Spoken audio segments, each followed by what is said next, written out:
주걱턱이라는 용어는 일반적으로 어떤 학술적인 용어는 아니고 사람들이 이제 아래턱이 좀 발달한 사람들을 일상생활에서 좀 이해하기 쉽게 통용되는 그런 용어라고 할 수 있는데, 내가 주걱턱이냐 아니냐는 직관적으로 보기에 이제 그래 보이면은 주걱턱이라는 얘기를 하는 거고, 이거를 이제 학술적인 용어로 치환을 하면은 3급 부정교합이라고 하거든요. 이제 3급 부정교합은 명확한 기준이 있어요.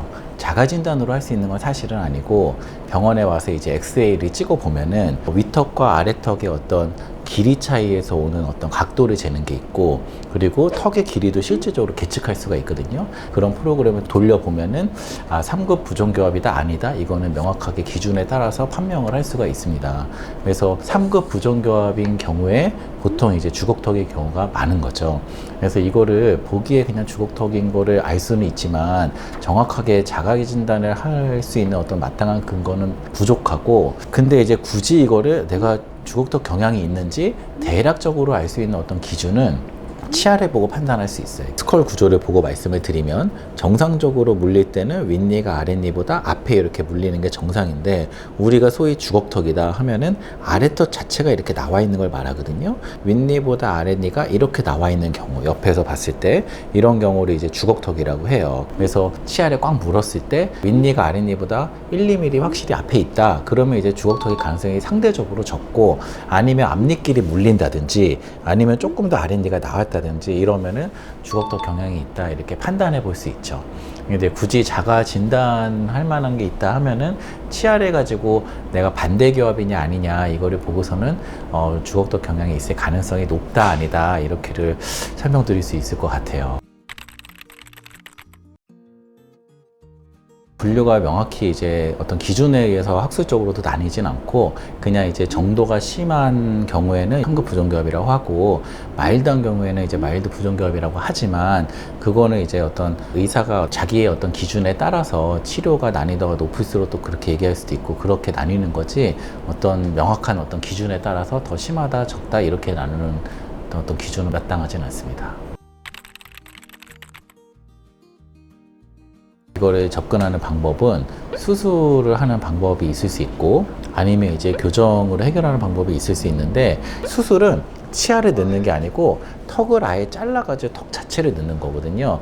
턱을 넣으면은 치아도 당연히 따라 들어가겠죠. 그렇게 해가지고 치아와 턱까지 같이 한 번에 해결한다는 그런 이제 원리로 접근하는 게 뭐 양악수술이라고 할 수 있을 텐데, 수술은 일단은 장점은 확실한 외모적인 변화가 있죠. 이제 끝나면은 이뿐만 아니라 이제 턱도 다 들어가니까 주걱턱의 경향의 느낌을 완전히 없앨 수 있다는 장점이 있고, 그리고 교정으로 하는 것보다는 조금은 시간이 단축될 수 있어요.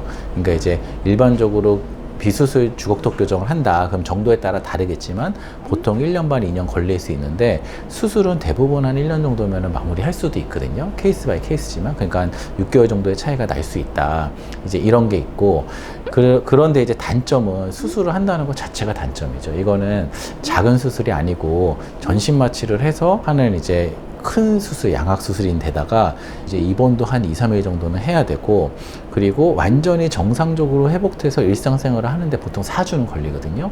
그래야지 이제 이게 회복이 되기 때문에 이게 이제 보통 수술은 아니죠. 그리고 수술을 한다고 교정을 그러면 안 하고 수술만 하면 되냐? 그렇지가 않고, 수술을 해도 이게 치아도 같이 들어가면서 교합이 바뀌기 때문에 이를 맞춰주기 위한 교정이 또 필요하거든요. 그러니까 이제 수술만 하는 게 아니고 수술 플러스 교정을 하게 되는 거예요. 그러니까 이제 비용적인 부담도 있을 수가 있죠. 이제 이런 부분이 이제 단점이긴 하지만, 아까도 말씀드렸듯이 결과가 확실하다, 이게 이제 가장 큰 장점이라고 할 수 있겠습니다.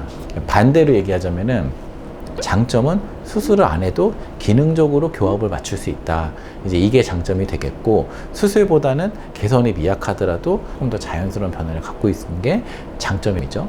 그리고 교정만 하는 경우에는 치아만 들어가기 때문에 아무래도 이 주걱턱 느낌이 조금 줄기는 하나, 이게 이제 수술한 만큼 드라마틱하게 아래 턱 뼈 자체가 들어가는 게 아니기 때문에 심미적인 개선에 약간 한계가 있을 수 있어요. 그게 이제 단점이고, 또 이제 시간이 수술보다는 조금 더 소요될 수 있고, 그 교정기를 오래 차고 있어야 되는 게 단점이라고 할 수 있겠습니다. 일반적인 치과에서 하지는 않고, 치과 분야에서 이제 이런 수술하는 분야가 구강암면외과라고 이제 수술을 하는 파트가 있어요. 치과 병원에서도 수술을 하고, 그리고 성형외과에서도 당연히 수술을 하고, 이 두 군데에서 이제 할 수가 있고요. 성형외과에서 하든 치과에서 하든 이제 교정을 동반하긴 하는 거죠. 양악 수술이라는 건 무슨 말이냐면, 양악이라는 게 이제 위에 턱, 아래 턱, 상악하를 수술한다고 해서 이제 양악 수술이라고 하는 거거든요. 그러니까 이제 일반적으로 심미적으로 이제 성형하는 그런 것뿐만 아니라 이런 기능적인 개선을 하는 것도 사실 큰 양악 수술의 범위에 이제 속하는 거긴 한데, 그래서 이제 교합도 바뀌고 하기 때문에 이제 치아에 관련된 그런 교정의 작업이 같이 들어가 줘야 되기 때문에 치과 분야에서도 많이 하고 있습니다.